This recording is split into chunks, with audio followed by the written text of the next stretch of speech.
All right. Why are we live already? Ha ha ha. We were listening to everything you just said. Chunky milk. Oh boy. Nobody's listening. So. Yeah, nobody's gonna pay attention at this point. Hopefully they can hear. Check, check. Okay, I'm seeing a green thing here, so that's good. Just seeing what kind you got. The raisin? The oatmeal raisin. Please eat all those. Oatmeal good, raisin bad. Ugh. I'm with you on that. Both of I've them made good. oatmeal cranberry. That was good. They were good. They were good. Really good. Nah, I prefer my cookies with sugar and chocolate. And then I prefer a cup of milk to throw me. Hey, we got somebody. Is that you watching? No. Oh, somebody. We actually have somebody on here. Awesome. Already. So 37 seconds. please be sure to let us know that you're Sarah, here. Is that you? Is that you? Is that you? We've had some lively discussion already previous to Apparently, I'm this. walking in the Yes. middle of it. Yes. So hopefully Now, I know other why. people will. When you study Esther, you do a men's Bible study and a women's Bible study. Ah, okay. That's why. Yes, for those who've just joined us, the one of you who are online right now, we just got done talking a bunch of conspiracy theories with regards to the Mandela effect, and we were in Esther, and we were all over the place. So it's been fun. So yeah, Scott, I hope you brought something to talk about today, because Oh, gosh. What? we just kind Encouraged? Scott just well, disappeared. he has to. He has to bring stuff. Oh, he did disappear. Where did he go? That was weird. And that's something you need to fix. We got to see Scott. Well, yeah, everybody needs to see Scott. That's the point. Yeah, right. Oh, he's sitting back even more. It ain't even changing. There you go. We can see him a little better now. All right, so if you are joining us on Facebook, or you're in the room, we'll just do the same thing we always do and just see where this conversation is going to go. We lost a viewer already. Oh, we bored him to death already. Put Scott in the frame, and he got. That's good. Obviously, we had a lot to talk about on Sunday night, and we won't have our Bible study this Sunday night, but last Sunday night we talked about the idea of the image of God and kind of some of the understandings of what that image would look like. And so we can open up to, if there's questions that can do with the image, it can be do with anything other than the Nephilim, and that knocks him out. Scott's out. And we'll see if anybody else shows up online while we're doing it. So, how's y'all's week going? Good. Good. Yeah. Nothing special. Now, Joe, that camera is like embarrassing, but it's not magic. It doesn't create like a sewn shut mouth. You can talk. Ah, that was perfect. That's good. How's your week going? Oh, pretty good. Yeah. I feel very caught up in your life now. Thank you very much. How about you, Wade? 2 days into it. Hard to tell. It can go either way here. We're When do you leaving leave to Thursday go on evening. vacation? Thursday evening, going to the lake. Be back Tuesday. Leave again Thursday. Going to Branson. Branson. That'll be expensive. For those people almost paid for interested, the already. pickleball courts have now been repaired. Yeah, back For to the- did they the- know? the Did side anybody thing. notice? A few Probably people. not. Did they? Okay. What? The kitchen was too short on Those one back, side. both those back. That Wade I needed a knew. distinct They advantage. were like a foot short. I Yeah. knew something felt off. He I cheated looked at us. it one day, I'm like, that. And I measured, and I was like, oh, one kitchen is like a foot shorter than the other one. Yeah. We had to Yeah. fix that. Yeah, I was playing on the other side. I could tell those people were getting closer Mm. to the net. We're not going to tell you which one was off, so that way it'll fit your story no matter what. Awesome. If you're Go joining for a night. online, make sure you check in. Let us know that you're here listening and watching. 2 people need to say hi or something so we know who you are. Otherwise, we'll just keep mumbling and grumbling. And ask some questions, because we don't want Scott to take over Yeah, and talk we about don't. Nephilim the whole day. I'm okay with that, because then I don't have to just keep filling in the blanks. So, One of the, you did not let me ask the question about, you talked about Baal, you talked about other gods from other countries. Where did these gods come from? it's a good question. Yeah, I don't know. Yeah, I have no idea. I have speculation as far as that goes. I mean, whether the original aspects of it come from something biblical, we bored him away again. Whether it came from something biblical, like this the sons of God situation and the Nephilim and all that I don't think we can say definitively, but there are. So we think they were made up? That is one theory, yeah, that people just made them up to fill in holes and gaps, and that feels disconnected, but we do the same thing today. There's a reason why the number one genre in entertainment today is superheroes. They're just, everybody loves the hero's tale, especially the ones that can rise above what human possibility is, and so that's one way is to think that. For me, I do land along the same lines of they were probably something real that became legend and story, blown out of proportion for different elements, and they probably have to do with, the sons of God and the Nephilim and the wrong ones or mighty ones, So that kind of thing. So there's a show on Netflix where the guy goes back and looks at the old like Mesopotamian or Peruvian, wherever they are. They go back pre-flood. ancient apocalypse is what you're talking Yeah. about, yeah. And every single story talks about there's a flood or an earthquake and a flood or a fire, earthquake, and flood. Yeah. But there was always something along the lines of a Nephilim or something that told everybody this is how we're going to maneuver through this crisis. Yeah, if I were to ask you today, what would be one of the greatest weapons that a dictator or ruler could use to end any and all of his enemies? What would be a way that you could say he would do that today, in today's world?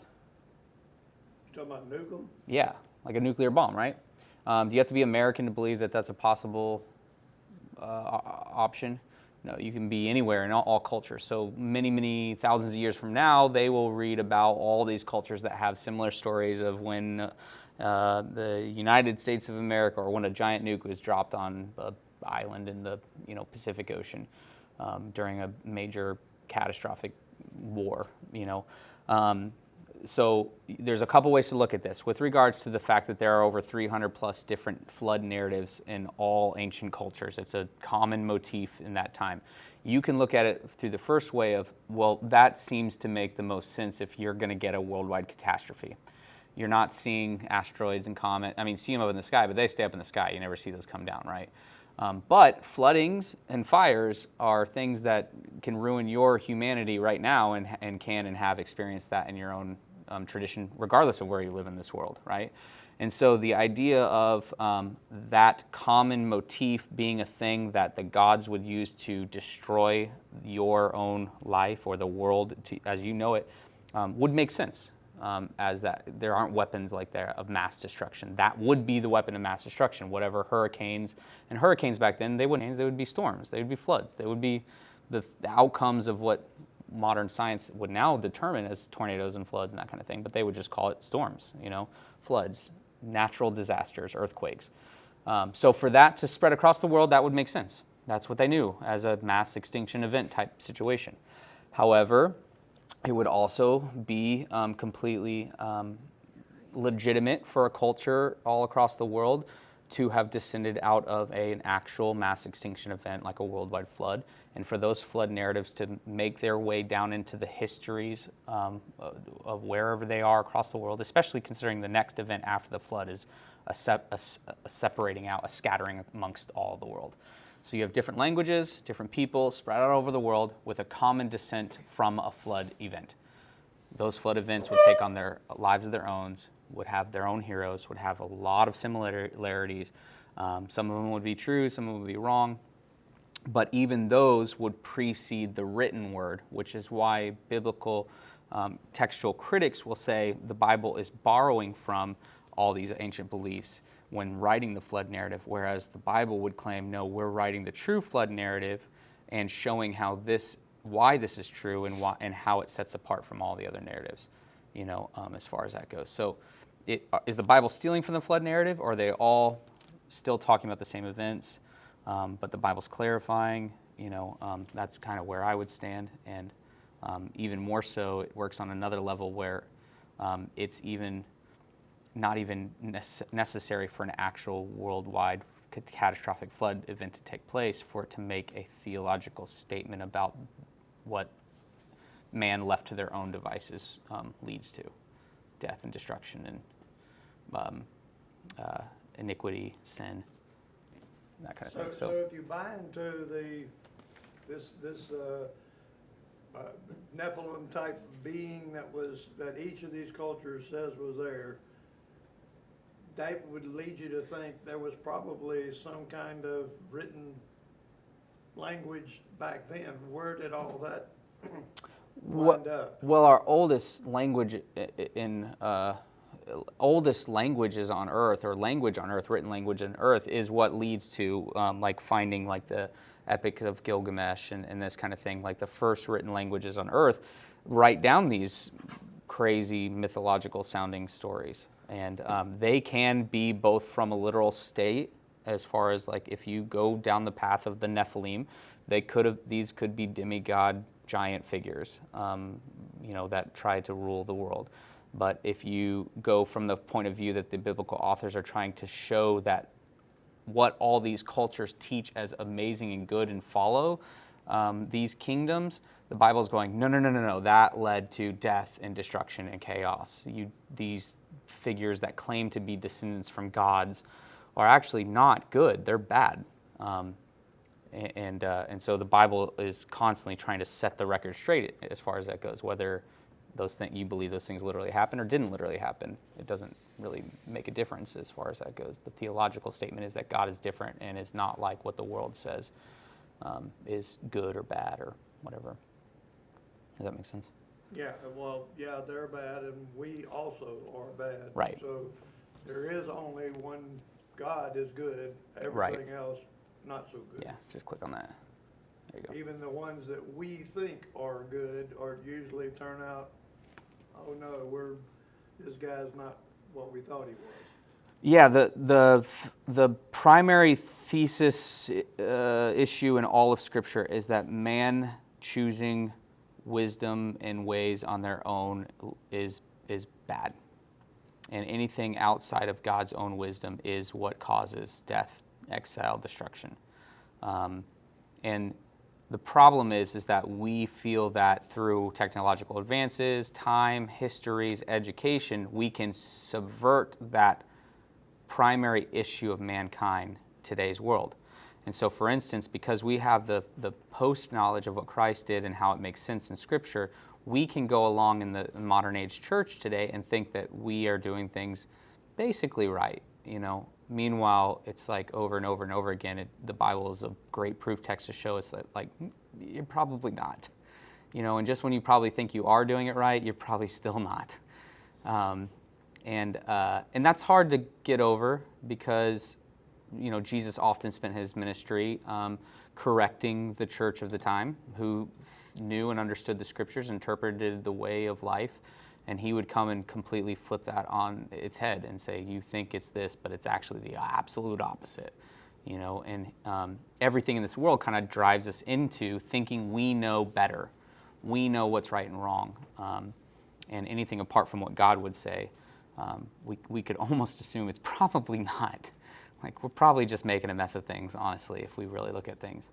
And so coming at things from that perspective, I think it humbles humanity a little bit more if you're willing to go, I think this is right, but unless I know conclusively, I'm going to keep asking God to keep being that director, the one of who gives wisdom and knowledge and understanding.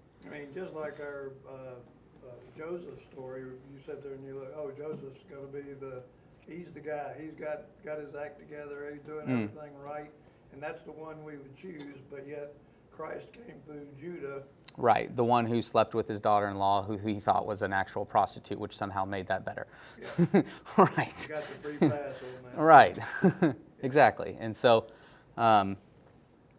and actually, I would encourage a lot. That would be an encouragement for a lot of people. Number one, I'd love to set the record straight. If anybody thinks that I'm trying to authoritatively teach these very strange passages like it has to be this way, I don't want people to believe that it is that way. In fact, don't take my word at all about any of this stuff. I want you to go to the sources, go to the Word, and ask God, believing that He's going to guide you into understanding and all of that. And so I think it is very dangerous when someone with a teaching authority will stand up and will teach things conclusively that just about subjects that aren't just conclusively. And that's no different than deceiving. Because if you're wrong, you've just deceived. And if you're not willing to admit you're wrong, then you're just prideful. And so I think coming before the text and our understandings with humility, but trusting that God has guided men for thousands of years in understanding, take what teachers and preachers and commentators and that kind of thing with a grain of salt and test it through the scripture, through the word. And just be willing to be open to a different interpretation than that might even make you comfortable or might make you uncomfortable. Case in point, the Nephilim. That's a very uncomfortable subject for the church, and we don't talk about the potential of a celestial being, having a sexual relationship with a human and having a something giant of a child. You're like, whoa, that's weird. That's strange. That's science fiction-y. But the moment you close off to that, the moment you may be closing off to something that could also be a legitimate interpretation, and may have bring its own ramifications to it. So, you and I have had this discussion a lot. Just personally speaking, we've had this discussion not just about the Nephilim, but about the flood. We've talked many, many times about Scott. He's very chronological, literal. It is black and white as it is. And I'm very like, nah, it's gray. Everything's gray. I'm not even willing to almost stay black and white, And so where you will take a literal flood, and I would lean way more towards a literal flood, there is room for possibility that it wasn't, or that it was local, or that it was even just a theological, polemical statement against the world that existed back then too. And so there's chance it could be all, though. All of those things too. And so it's just not as easy until I stand there and watch, Ark land on Mount Ararat. It's difficult to say like conclusively that there's no other possibility but a worldwide mass extinction event. Which again, I still lean towards that. About Job, and I asked, Yeah. when did Job take place? And then the question then is, did Job take place, or is Job a parable? And it's Right. representing what's going to happen in the future. So Right. I don't know. I think it took place, and I think it maybe right after Genesis 1, Job was then. But hey, that's me. You and very, very smart people believe that, and I have no real. Oh, good. Yeah, I said no. I distinctly separated you from those. Scott and the There's smart Scott, but then also the smart people. And look. To be honest, like You need to write a book now yeah. on that. So. To be honest, there's some fascinatingly great and well-crafted arguments for that. But there's also fascinatingly great and well-crafted arguments towards just an allegory. And in these situations, I think that stepping back and going, all right, well, so what's the point then? Regardless of whether it was literal or allegorical, what's the point of it? And I think that's where you have to find the common ground there and go, yeah, the point is here. It's this. We understand that. Suffering isn't exactly what we think it is. It's not always clear to us. It doesn't have to be clear to us. We may not even be given the answer. Meanwhile, we're also given the answer in the midst of that, this narrative about a man, the suffering and righteous and blameless servant who loses everything to gain everything. Like, you're given the answer out in front while seeking the answer. And at that time, when you look at it like that, it don't really matter if it's literal or allegorical. The point is, Jesus will be the suffering, righteous, blameless one who loses everything, not just around him, but just himself. He offers himself. He's the inversion of the Job. Satan was able to touch anything but his life. Meanwhile, Satan will now be able to touch the life of Jesus. That'll be the inversion. And so, when you get into those points, and if you can step back long enough and realize what's the point of the flood, what's the point of these things, I think it makes clear some of the silliness of some of the arguments that people go blue in their face, arguing, geological records as far as whether a flood actually happened and stuff. Sure, great. Okay, a flood happened. It didn't happen. It doesn't. The point is, the suffering, righteous, blameless one and those who are connected to him will come into a life of new creation. And even in the midst of that, Noah will still be a human, and he will still fall, partake in fruit, end up naked. Next generation will do something even worse, and the pattern continues. And so just kind of stepping back and trying to realize, like, what kind of things are actually worth arguing over, and what are we sacrificing when we're too busy making the side things the main things. So you also have Satan would have never killed Jesus if he would have known that was what the plan was all along. yeah, There's things that are hidden from Satan, from me, from Yep. you, from everyone. yep, But it'll all reveal itself in time. yep. Hopefully sooner than later. Yeah. We talked about that a little bit Sunday night about how the evil things are ramping up, and Yeah. in Revelation it talks about I did say Revelation. He took the S off. So it talks about it ramping up and the birth pains and all that stuff. Yeah. So it looks like we're ramping up. The evil stuff is ramping up and coming back at Yeah. an exponential pace. That was like Jiff and Jiffy. Jiff with one Jiff F. or Jiffy, yes. Jiff with Yeah. one F or two F. Yeah. Revelation with an S. We thinking, Joe, I see you're in Job there. What thoughts are going through your mind here? Just reading a little bit about. Yeah. It's interesting. Well, we've had many conversations about Job, and one of them is God was on a council and let Satan. What about this guy, this perfect guy, and he offers him up, Yeah. and he can do anything but kill him, right? Yep. So, and then it's like, well, when did this happen? And that's when did it happen? So, I think it literally happened, and I think it like you said, I like things on a tell me if this happened in the year 22, or this happened, when. Yeah. Yep. So if it happened, Job would be like the second book of the Bible, probably, in my opinion. Maybe the first. I don't know. Well, you had to have the creation before you could have. The creation is a chronicling of an event. It doesn't mean it was chronicled during the event. So Job could have been written before a written history of a creation narrative in Genesis. Yeah, I guess, but I mean, But yes, Now you really I know. really messed it up. I know. they've got the books where they need to be, I guess.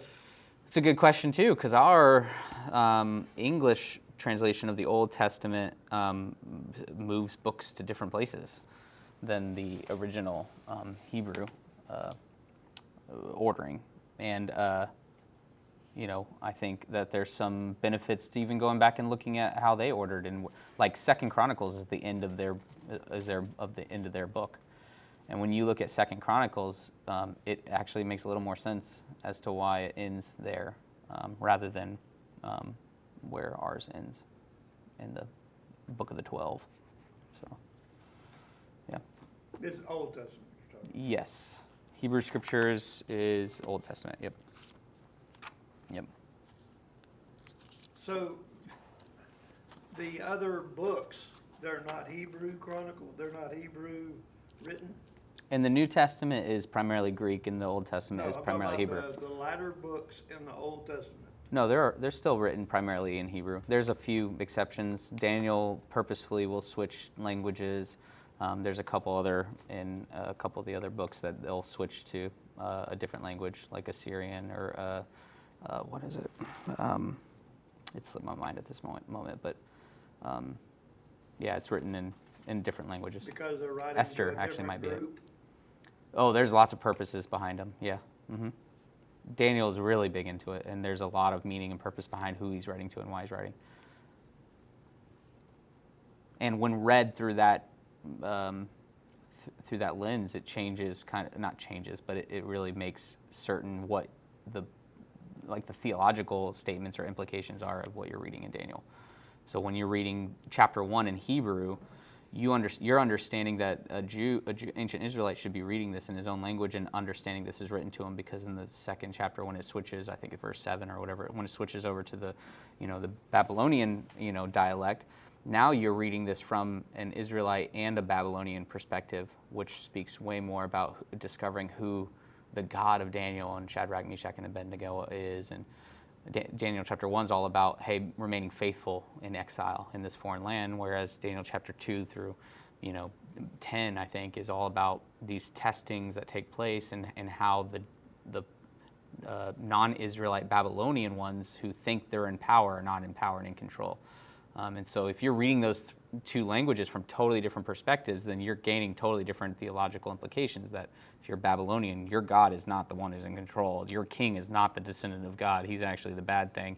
And the little ones who keep remaining faithful to their God, who your king keeps saying, yours is truly the God, but then proving he doesn't believe it, it's going to have different implications than if you were an ancient Israelite reading that.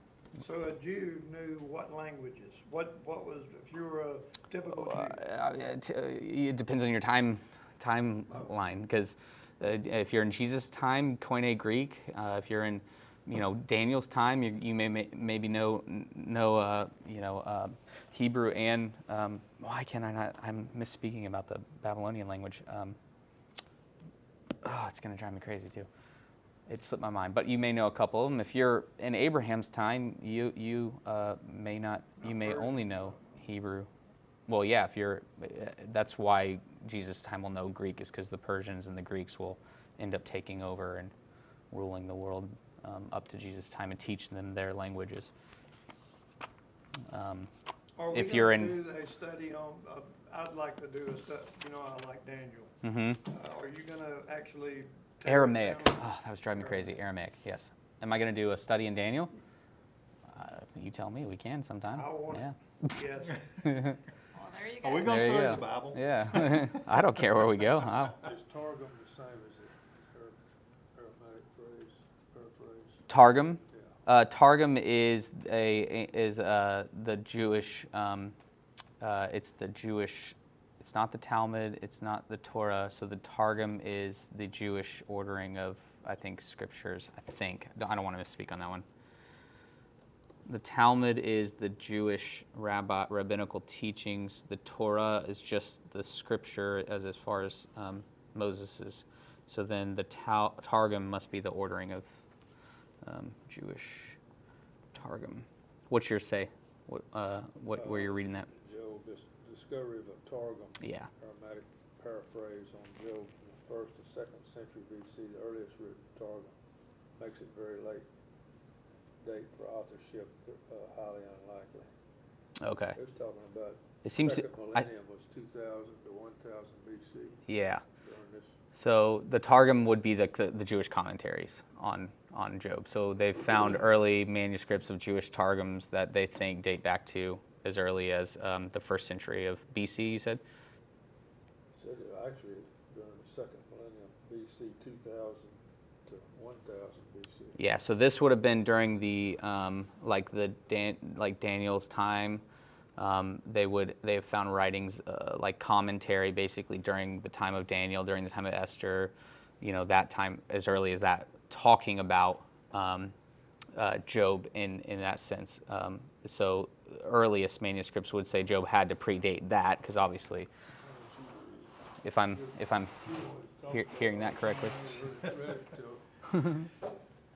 pretty interesting. If you're joining us online, check in. We want to know you're here. I can see number 3, but I don't know who that is. So I'd love to know. It goes on for another page or two after that. It's pretty in-depth before it even gets into the book. Make a comment. No, let's just have watch Scott read Focus, silent yeah. time. Can we focus on that? That's good. Zoom in on him. Hey, He's talked about it quite a bit. That's the reason Yeah. Who is it? I can't see. good I show. don't know exactly when. I don't think they know exactly when it was. Sheila Bass. Miss Sheila Bass. Welcome, Miss Sheila Bass.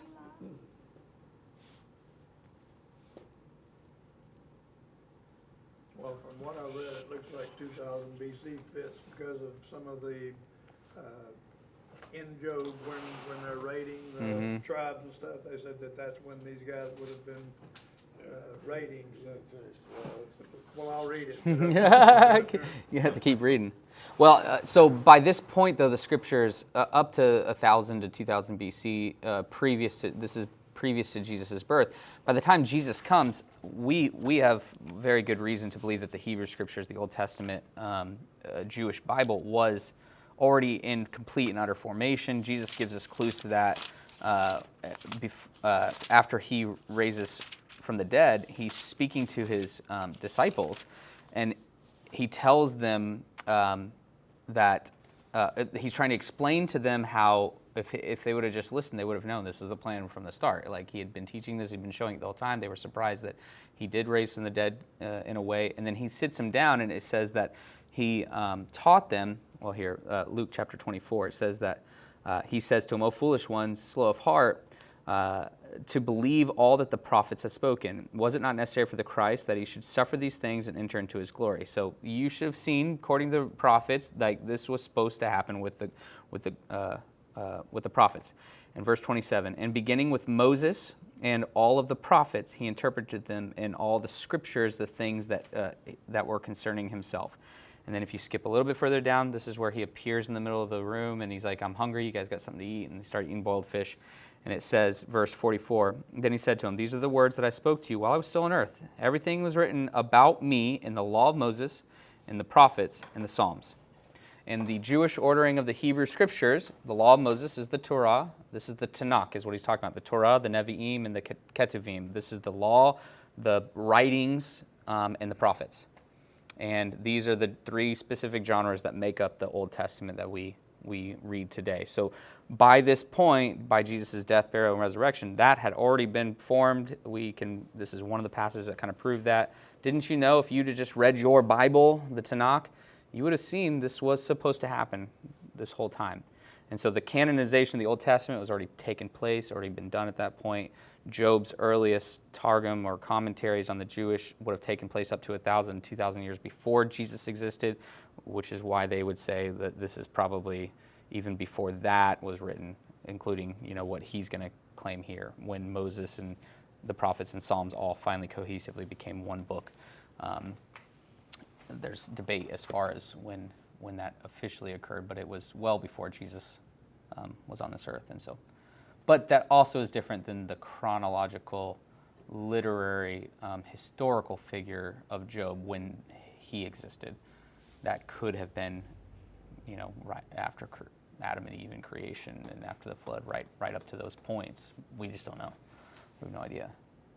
So the Dead Sea Scrolls, what of the books that we have are in the Dead Sea Scrolls? Oh, a lot. Not all of them, obviously. They have a lot. So not all of them in their fullness. So for instance, like there's very few that we have the fullness of an entire book that's still preserved. But what we have is we have a sheer vast number of both copies of these books, but then also of transcripts of early church pastors and leaders' teachings, church father teachings.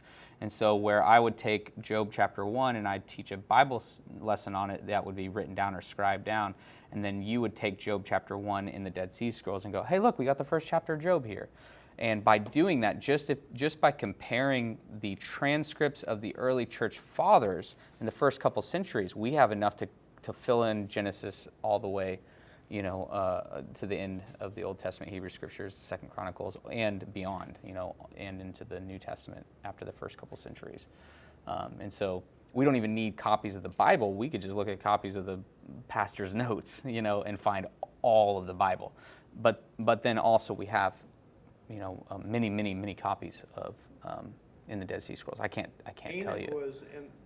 Sure, extra biblical writings are part of it. Actually, a lot of early writings that we have really deal with like marriage contracts and buying land and selling land and stuff like that. There's a lot of those kind of things that they found, like in Egypt especially. We have really, really early writings that will deal with some of that, but Dead Sea Scrolls specifically, Enoch was in there. There's the Book of the Giants that are in there as well. There's several extra biblical books. Some of them are get pretty far out there as far as that goes, but somebody thought it was important to save, and but yeah, So the Bible makes reference various times about the rest of the life of King such and such was written in the book of the kings of Yeah. Judah or something. Yeah. The Where scroll of the wars. what is that? Exactly. I mean, we don't know. No. Oh, well, it makes reference many Several times, yeah, several. Ancient Israel, you don't need me to tell this. You can read this in the scroll of the wars of the kings. You know what I'm talking about. And we're like, no, we don't. I want to read that one. So where have they found the scrolls in different places? I know you say the Dead Sea Scrolls. Mhm. What is?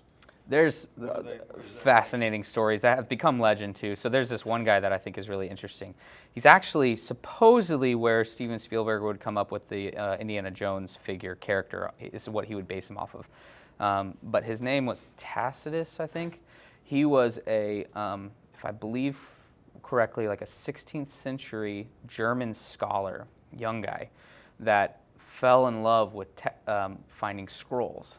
And so he would literally like go across this planet in search of ancient scrolls from the Bible. And he's down at the base of what they believe is Mount Sinai. There's this St. Elizabeth, I think it's called St. Elizabeth's Cathedral or something, down at the bottom of Mount Sinai. He's there with a bunch of like priests, and the legend, which apparently is maybe just that, they don't know this for sure, but the legend is that while hanging out with these priests looking for old writings, they found like a false wall or something, and this false wall that they had just basically built up over this old room had baskets of these scrolls, and while he started reading them, realized that they were parts of the Old Testament manuscripts, some of the oldest manuscripts that he'd ever seen. And so, but they belonged there, and apparently they were tearing some of them up and throwing them into fire for kindling a fire or something. Again, that's legend. There's this really cool story where he goes back home and he convinces the Germans to send him back so he could go get these scrolls. When he comes back, they're all gone. And he's like freaking out because he's like, what happened? I wanted these scrolls. But he also didn't want to make too big of a deal of it because he didn't want us to pay a bunch of money for them, And as soon as those priests knew, they would be like, no, and he wanted to be able to see them. So he's wandering around this town and he's talking to this old priest about, I was here a couple years ago and I was looking for this scroll. And the priest was like, oh, I've got one. Took him back to his home, and he had it rolled up in a closet or something of his home at some point. And then apparently he was like, let me take this back and show it to the authorities that sent me here, and then we will bring it back on loan, basically.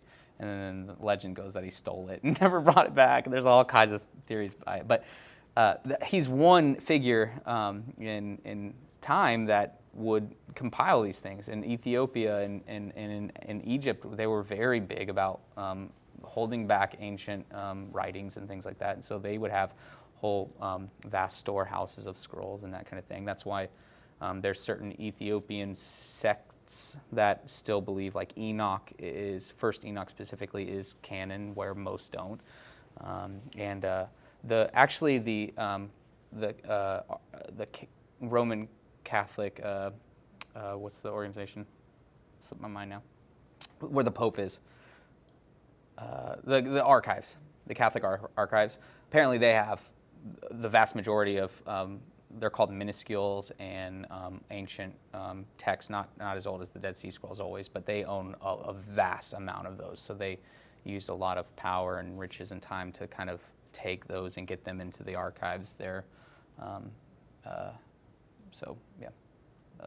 There's just not a library you can go check one of these things out. You can see the Dead Sea Scrolls on display at many different places, mostly in Israel at the Israeli museum, but they also have a museum of the Bible in Virginia. Is it Washington, D.C.? Yeah, that you can go and see large exhibits of that.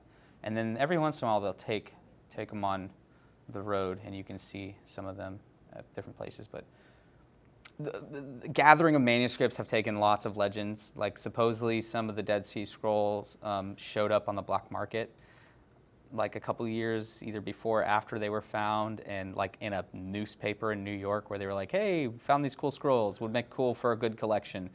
and you're like, well, how did you get them? Where did they come from? What are these? You know, all this black market of ancient scrolls have always shown up in antiquities and stuff. And so there's lots of cool and fun stories. You can go down that rabbit hole and study at different times. But I like the Indiana Jones one. I think he's kind of cool. So, yeah, right? Man, we got 4 people watching now. And another thing we talked about the other night was the Ark of the Covenant, and we've had a little bit of discussion, what is on the Ark of the Covenant. I know you talked about Indiana Jones, that's what he was looking for, but, so what is on the Ark of the Covenant? I will be the first to admit that I am not a Ark of the Covenant. I'm not super well versed in the Ark of the Covenant, but it's this metal box, could not be touched really other than the Levites through these rods. They had these giant winged creatures on the top of the ark. On the head of the ark, if I remember, is the Hebrew word tevah, and it's actually the exact same word, or at least the play on words for the gopher wood and pitch that will be used to build the ark and to put together the ark, the literal tevah that will take Moses through the Nile River. So there's this idea of like this sanctuary play on words in ancient Hebrew. And so, but the ark would hold in it this tablets from Sinai, the broken tablets, I think they were the broken ones, the rod of Moses, and manna inside of it. And The tablet, you're talking about the 10 Commandments. yeah, and they were to carry those, but they started using them more as a good luck charm and a way to beat Except for people. the Philistines. Well, the Philistines took them back to the city of Gad, I think, or Gath, and it all ended up with a swelling. We'll just say it's called. All the guys ended up with swellings, and so the modern translation would be hemorrhoids. So they got that out of the city, and then they put it in the temple of Dagon, and one of their idols that they did rituals for to embody the breath of life into, and they kept finding Dagon tipped over in that temple every morning, and so then they got that thing out of there as well. That actually brings to mind, I forgot to bring this up on Sunday, with regards to man being made as the idol of God, the representation here of God on earth. The rituals that the people would do, such as like the Philistines and their god, their idol, their Dagon, they would hold rituals that would call down the spirit of their god to bring life into these rocks. And they believed that these rocks had life into them. Of course, they didn't move or anything, which is another reason why it is said that God would breathe the breath of life into his image bearers on earth, and we would come to life. You know, it's kind of a polemic to that. And so, and not through some weird ritualistic thing, it was during the act of creation. And so there's a lot of tie to our creation event and mankind having the breath of life breathed into them versus their rocks that are just falling over in the presence of the ark. You made reference to, we're not going to get to Exodus, obviously, but when Moses... You said that like you're going to die before we ever get to Exodus. We don't know when For that's the gonna rest of his happen. life. It's like you're never going to get out of Genesis 1, Adam. But anyway, we made reference to that the plagues that were put upon Yeah. the Egyptians were actually against their gods. It was Right. to show that our God is superior. I mean, your gods are useless. Yep. So all of the plagues were like against the sun god or against the Oh, there's a lot behind all river that. god or There's a lot. frogs So or- it does work in that way, but it also represents like a literal like decreation event. It ends in a plague of darkness. Like we get back to darkness, the darkness of Genesis 1. It's set up in like a triad of events that end in the death of the firstborns at the end. There's a lot to how and why, but it does say that Yahweh is the one who is coming to not just bring authority to the Egyptians, but also to the gods that they worship. And so to show and prove that he is the God of even their gods. And so there's certain aspects that you can tie in as far as why each one of the plagues were certain ones, but at the end of the day, it's to prove the great I Am is the one who controls the land, the water, brings life and death, all those things. So they, wasn't there gnats or something, was that one of the plagues? And It's one of the so what ideas, was it, yeah. they had a gnat god or something? I don't know. I'm not Well, done. I know, but you said that King Cole. No, that's Well, and it depends on, I mean, some of these translations, some of your translations will have something different. Like it could be, there were like gnats, there were flies, but yeah, there boils, hail. He's the God who controls the things that fly in the sky, the beasts that creep in the field, the fish and the critters that are in the waters, and everything that creeps in this earth, according to Genesis 1. And that's what all these things are doing. It's to show you that this God controls all these things that he filled his creation with. And there may be some, like when he brings darkness, that may be a direct, polemic against the sun god Ra in Egypt. It may be. But I think definitively what he's doing is he's showing the God that we know. Yeah, right. Right. Yeah. But you did only read like a portion of Genesis Sunday night, the first like half of a verse, and then you just. I said we're I stopping got there. to image and likeness And that was and it. never went any You further. home, Yeah, and you're right. It was I all the know. way to Revelation, and you Yeah. skipped over the rest of Genesis. Sorry. Go read it on your own. That's the point of the class. Like, go read. Get in the Bible every once in a while. Well, my point is, I've read the Bible several times, and I don't get everything that you, I don't get any of what you read. Scott, I don't get any of what I get sometimes. Like, I'll read these things and be like, oh, that's cool. I never saw that before. And Okay, well- I may have even taught on it at points. We're very Really, quick to you forget. have But that very that's not literal- true, I though. think the biggest. I've had conversations with you that show me that you've gotten those The things. biggest problem with me is remembering what I've read to know that and that goes together. Yeah. When I read here and I'm like, Yeah. oh, but way back here it said the same thing, and I don't remember that. But if we exist in a world that seemingly is trying to tell us the opposite thing, the smartest thing you can possibly do is to quit trying so hard and to just trust that God will bring to mind what he Right. wants to bring to mind to you at Like that we were point. doing earlier with Exodus. That Yes. was, to me, that's gonna Esther. stick better than reading through it over and over and over again. Right. Doing that right there was, No, with Esther, you said Exodus. I mean, Yeah, Esther. Esther. They Because don't. we've talked about Esther numerous times. Yes. And every time we add more to our. For those- You can flip that board over. For those off screen, Got we have a Esther on the other whiteboard. side from the last time. Yeah, we got a whiteboard of writing over Esther over here. Yeah, on the other Of, side is the last time we talked, we don't have near that. pretty much of it. interesting things. So yeah. I don't know. We'll see. I'm not Jeff- staring at Scott. Jeff I'm said looking at a hi. board now. Jeff Who did? Tompkins. Hello, Jeff. Awesome. I don't know if he's still here because we were up to 4 when he said that. Got a couple more minutes if you guys have any other questions or anything else you want to talk about, and then we can. Yeah, we'd can love end to it. have their questions instead of. I'll even We put that on would. here We to really ask would. questions. Please. The rest of us are gonna have to come up with topics at some point. Yeah, do it. Yeah, save us. I mean, He's no, I'm done a sure, good job. I'm sure No, nobody yes. wants to hear what my questions are. You have questions. Everybody else has the same questions sometimes. They just don't want to. They don't want to ask it. You're brave. You're a brave man. He is brave. That's good. I don't think nobody else paying attention. They're just trying to puff my ego. They turn us on and then mute us instead Yeah. of down. To show someone. Well, Right?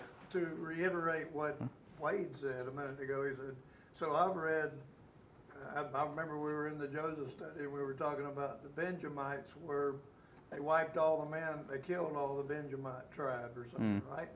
Well, how would we have, it was back in another book where they talked about that happening, and then all of a sudden a Benjamite wound up, and you're like, how am I gonna know that? Yeah, because that's the point. That's the point in Judges. At the Well, end of it is Judges, a big point, but I didn't know it. when everyone, well, right. But as you keep, it's Hebrew meditation.